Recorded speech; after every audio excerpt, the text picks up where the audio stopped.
faz da tua vida um sorriso de esperança. Sorria, sorria e alegra aqueles que apenas têm lágrimas de dor para mostrar. E com a tua voz segue em frente nos caminhos e canta, e canta para quem não vê razão mais pra cantar. Mostra a estes que o amanhã será melhor, será feliz. Se houver sorrisos, se houver canções, coragem, fé, sorria, sorria e canta, e canta.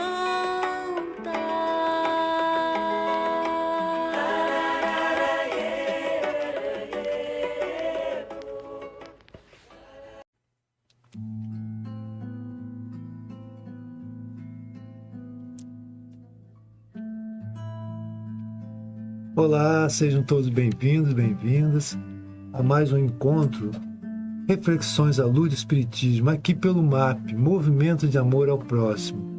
Estamos dando continuidade, uma série de encontros, aqui falando de música, de arte, de espiritualidade, de delicadeza, do Evangelho de Jesus também, na arte, com a nossa querida irmã, companheira de tantos anos, cantora, compositora, artesã, Marielza Descarte. Marielza, então, mais uma vez, estamos aqui outra vez. Nós aqui, Muito bom estar aqui. Muito bom.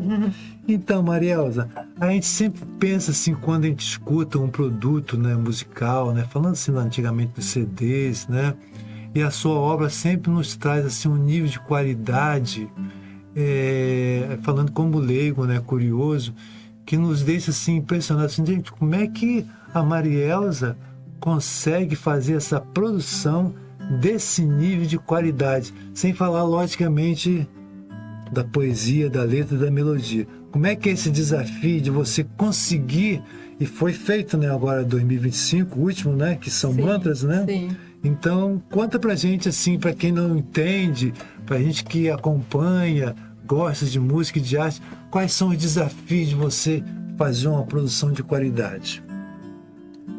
Tem sido sempre, como você disse, um grande desafio, né? E muita gente, aliás, eu começo agradecendo, não ao que faltou, mas ao que veio, e foi muita gente querida, que eu não vou nomear aqui, mas muita gente participou. E, primeiro, eu tive um fator que foi muito interessante e importante para mim. Meu irmão, Adil Descarte, meu beijo pro meu irmão, ele violonista, compositor, ele gravou 3 álbuns e eu trabalhei com ele como produtora do trabalho dele e como backing vocal, né? Que legal. E então a gente ensaiava muito, eu ensaiava, me conectei com os músicos que tocavam com ele, que não eram músicos espíritas, nem muito pelo contrário. E ficamos amigos, assim, a gente ia fazer o show em São Paulo, aí eu ia junto, quer dizer, ficamos amigos. E essas pessoas eu trouxe para os trabalhos, né? E foi através do meu irmão, com os shows dele, com os lançamentos do disco, que eu conheci esse grupo de músicos, ficamos amigos. Então, na época que a gente foi fazer o Arte do Tempo, que foi o primeiro álbum lá nos idos de 98, eu chamei o Rômulo Gomes, que eu conheci através do meu irmão, para fazer os arranjos. E uma pessoa, que essa, eu posso dizer, hoje está desencarnado, onde ele estiver, Maurício Contrucci, um abraço, ele pagou voluntariamente todo o trabalho de produção. Então, o Rômulo foi convidado, ele foi pago, ele fez desconto para mim como amigo. A gente teve músicos da Orquestra Sinfônica, a gente teve um conjunto de músicos assim, que está lá no Arte do Tempo, está na plataforma digital, ouçam por favor. Então, isso foi um impulso. E esses músicos, depois que a gente foi pro palco, fizemos alguns shows, a gente ficou amigos. Então, amigos daqueles que a gente pode falar, ó, tô super dura, só tenho R$200, só tenho R$100, você grava pra mim? Não tenho dinheiro nenhum, você grava pra mim? Grava. O Mantras Brasileiros, tô falando do primeiro Arte do Tempo e agora do último. A gente gravou com os músicos, esses mesmos músicos que vêm comigo, assim, né? Eu falei, eu não tenho dinheiro. Fiz uma vaquinha com as pessoas, com amigos, conseguimos um dinheiro, R$1.500, que pagou o estúdio e a gente só tinha 2 dias, né, Joel? A gente só tinha 2 dias para gravar, porque era assim, o estúdio, a gente não vai pedir para o rapaz fazer de graça. Então ele estava lá trabalhando, a gente fez o estúdio. E os músicos receberam uma ajuda de custo. Ficaram horas dentro do estúdio para gravar, para mixar, para masterizar, e o trabalho hoje está na plataforma da Oficina de Estudos da Arte Espírita. Bacana. E todo o recurso desse projeto está indo para o trabalho da oficina. Então é muito importante, eu peço a vocês que vocês vão às plataformas, escutem, porque cada escuta que você faz, somado, dá um recurso lá no final. É muito pouco, gente, é muito pouco. As plataformas ficam com a maior parte do recurso. Então, todo o nosso trabalho, desde o início, que era no estúdio, né, agora que virou mais uma coisa de plataforma, foi muito batalhado, e essas pessoas queridas, que eu agradeço a todas elas, do movimento espírita e fora do movimento espírita, participaram. Mas é muito penoso, o trabalho é muito custoso. Eu estou aqui no estúdio com a gente, meu amigo Joel de Lana, que é produtor, que acompanhou esse trabalho todo, que botou do bolso dele dinheiro, que nunca voltou, né? Então, foi sempre um sonho de trabalhar com a música, não só dentro do movimento espírita, como profissionalmente. E a gente tentou fazer sempre com essa régua do profissionalismo. Boas fotos, bons arranjos, São bons muito músicos, bonitos. bons estúdios. Então, isso é uma coisa que dá muito alento, e ao mesmo tempo a gente fica suspirando, né? Porque gostaria de estar respirando esse movimento de música o tempo todo. E é bem complicado, sabe? É um desafio grande, né? É um desafio muito grande. E tem no meu caso, que sou espírita e profissionalmente me considero cantora e compositora também, né? Trabalhei em todo quanto é lugar, em banco, mas com a música mesmo era sempre um sonho. Sempre sonhei em viver dignamente da profissão de músico. E nunca consegui, até agora, nunca consegui. Isso é um caminho, né, para refletir. Mas, então, eu aproveito e faço um pedido para vocês que estão assistindo, que vão às plataformas, vão ao YouTube, é gratuito, você ouve gratuito. Então, cada ouvida, cada clique que você dá lá e ouve, você está contribuindo. É assim, é 0,1 real, sabe assim, é muito pouquinho. Então tem que ter muito clique para você ter lá R$50, né? Mas, especialmente no que diz respeito à Oficina de Estudo da Arte Espírita e o projeto Mantras Brasileiros, como a gente está nessa campanha para a sede própria, seria tão bom, né, que tivesse lá. Às vezes eu olho lá no YouTube uma música como Pare para Pensar, é uma música bem conhecida, comparado a outros artistas, né, tem muito menos curtidas, né, porque na plataforma, para você começar a pensar em ter um recurso para comprar um instrumento, por exemplo, lá para a oficina, ou mesmo pagar uma conta, alguma coisa assim, é 100 mil para cima.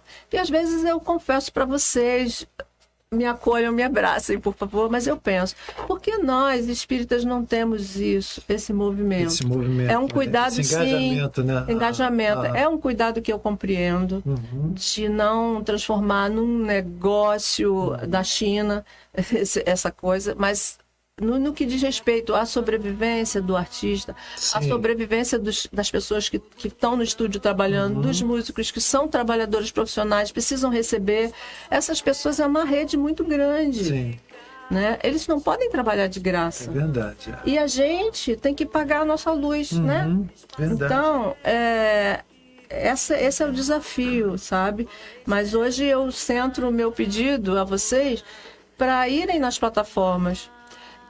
Quem não souber ainda, seria muito maravilhoso se a gente pudesse engajar muitas pessoas, milhares de pessoas no Brasil, e que a gente falasse sobre isso nas nossas reuniões, sobre como é importante manter esse movimento vivo, porque tem gente jovem vindo, tem gente lá na oficina fazendo curso de violão, de guitarra, de baixo, de teatro, de dança. Bacana. Essas pessoas vão trabalhar onde? Verdade, Onde que eles vão sobreviver com o trabalho deles? A gente pode tocar o nosso coração nesse aspecto, né? A gente quer trabalhar com uma comunidade, sabe?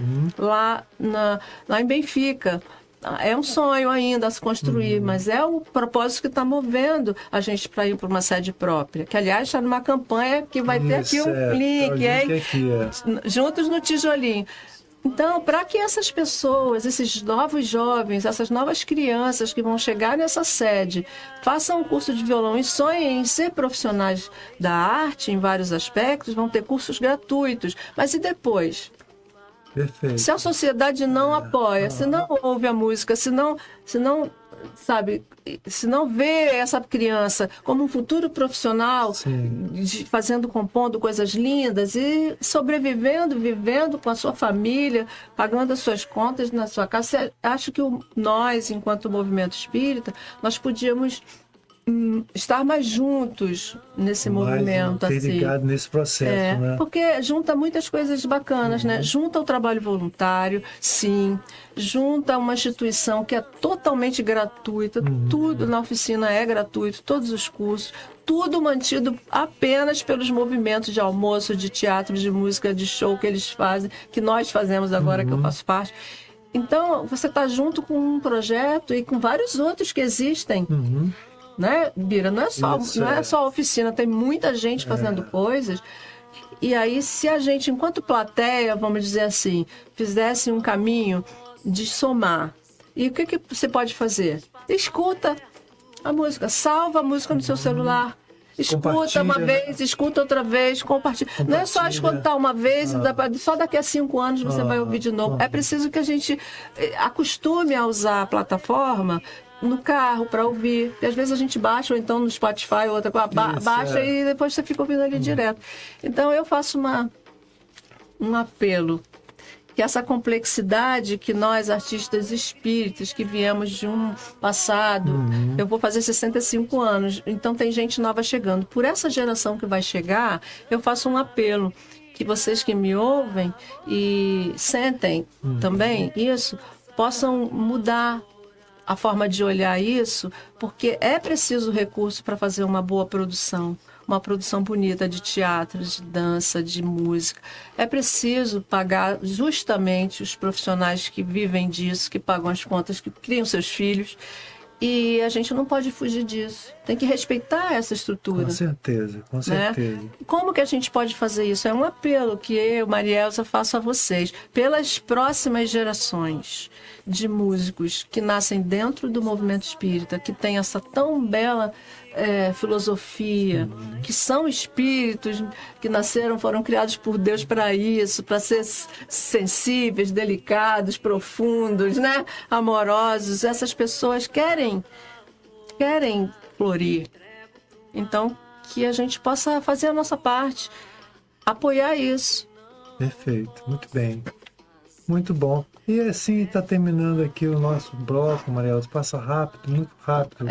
Mas assim, compartilhar, disseminar, promover o bem. Então a arte salva, como muitos dizem, né? Então assim, a importância disso, e cada vez mais vai se configurando o respeito, né, à arte como um todo, como um meio profissional. Como você tem nas escolas, você tem em qualquer lugar, professor de músicas, né?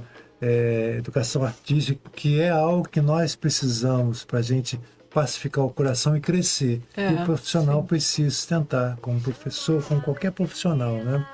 Então, Maria Elza, estamos fechando aqui o nosso bloco.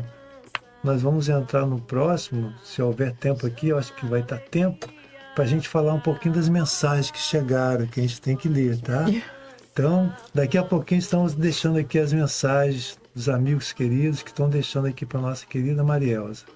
Muita paz e bem, paz e luz, paz, muita paz.